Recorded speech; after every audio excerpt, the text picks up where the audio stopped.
Hello and welcome to your job at Super Story Games.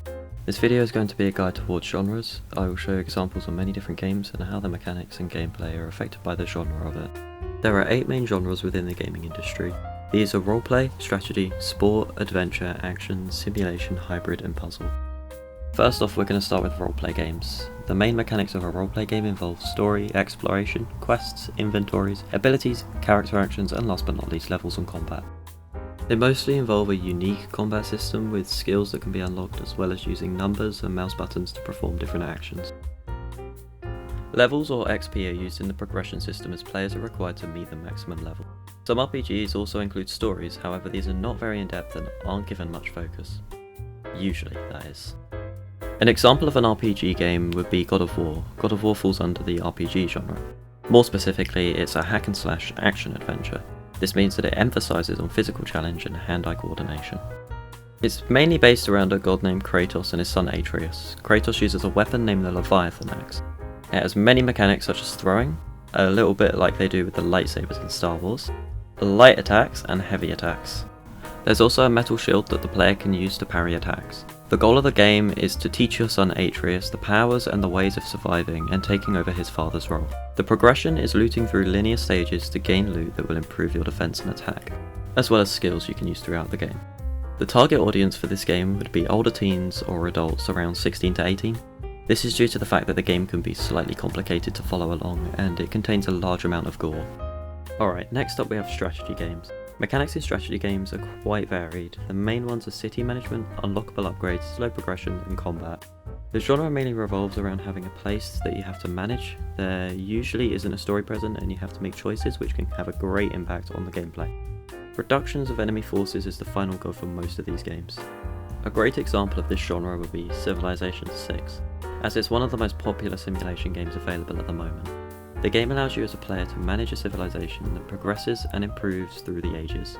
The mechanics are very in-depth. The player can create laws, move troops, train armies, build structures, advanced skills and so much more. The progression is shown through the modernization of the civilization and the skills that you have unlocked. The final goal will be to reduce or even eliminate civilizations and become the biggest one available. The game is suitable for basically all ages, however older people would find it a lot easier to understand as there are many mechanics within it. Okay, so next up we have sports games.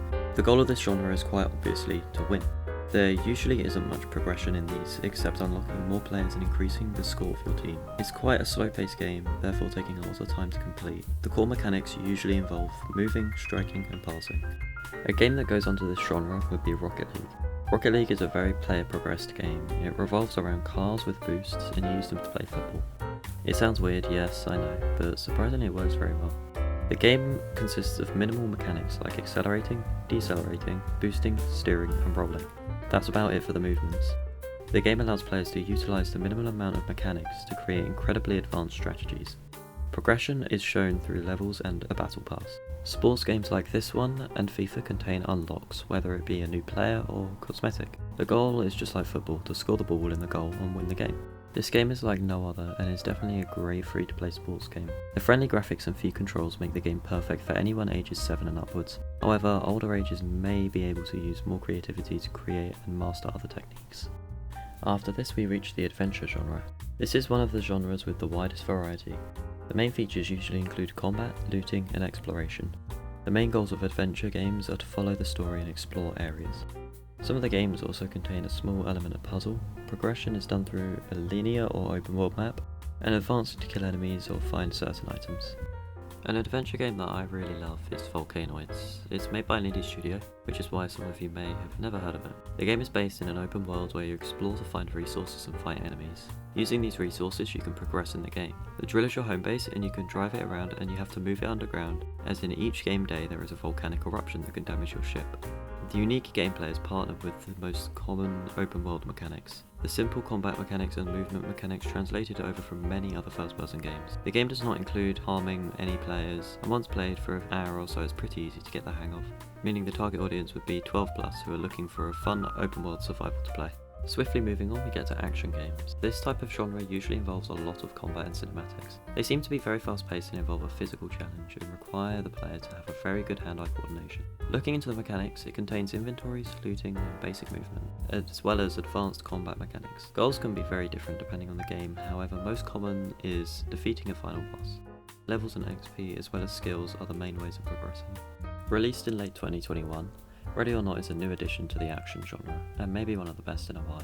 It's a tactical FPS where you work as a team or command an AI team through SWAT simulations. Some of the modes include barricaded suspects, raid, active shooters, bomb threats, and hostage rescue. The game uses many unique mechanics such as leaning, interacting, commanding the team, and many more. There's currently no progression in this game except from unlocking game modes for completing missions. The goal depends on the game mode, however, across all of them it's to arrest the suspects and civilians. The game consists of advanced online gameplay and a large amount of gore, therefore the target audience would be 18. Simulation is one of the most advanced genres in the modern day. It's based around allowing players to simulate real-life situations. There's no specific mechanics for this genre, as the simulations can be based on anything. Progression is usually either player progression, this means that the player will improve the game and possibly get better items or increase in level. The gameplay usually involves a large amount of controls or features that the player can use, as there are a lot of things to simulate for the player. The aim of simulation games is to complete the task that you have been provided to do. For example, if you're playing a cooking simulation game, then the goal would be to complete the food that you have been told to make. Euro Truck Simulator is an amazing simulation game. I mean, it's literally in the name. The game turns you into a trucker who travels across Europe to deliver packages. The game uses advanced driving mechanics such as indicators, handbrakes, steering, pedal control, gears, sat-nav, and the list just goes on. The game rewards you with money for completing deliveries, and with this money you can purchase new vehicles or customizations. The game's goal is to become the best truck driver in Europe. On average, this game is relaxing and pleasing to look at. However, the controls are difficult to learn, and is appropriate for anyone from the ages 7 and up, but is most likely to be played by people 13 plus. Now we're on to hybrid games. Hybrid games are games that you have multiple genres combined into one game. For example, you could have an action game that also has puzzles in it. This doesn't mean if it contains one puzzle, then the game is a hybrid, but if you have a 50-50 split of the genres, then it's classed as a hybrid. There's no common goal for progression or mechanics, as it's just a mix of multiple genres. Borderlands, created by Gearbox, is a great example of a hybrid game. This takes the action genre, more specifically FPS, and combines it with an RPG loot system. The game contains standard FPS mechanics, along with vehicles that can be driven. You are rewarded with levels and increased power in weapons and armour. The story is a very heavy focus of the game, which is the main progression that people will experience. For the target audience for this game, it will have to be for people who are age 18 plus due to the violence and the language used. Finally, we've gotten to the puzzle games. The puzzle genre consists of stages or levels that the player has to progress through to reach to the final level, which is the goal of the game. The mechanics would vary between 2D and 3D puzzle games, however 3D ones contain movement, interactions, level progression, collectibles and achievements. Portal, created by Valve, is a wonderful example of a puzzle game. The game features a progressive increase in difficulty as you travel between the levels. Your reward is the relief for the time that you spend on that level and a little bit further in the story. The game uses mechanics of walking, jumping, shooting orange and blue portals and picking up objects. That's it. Simple, but makes the game easy for all ages. I hope this video has helped you learn more about the genres in video games that you wouldn't have known before. Thank you for watching.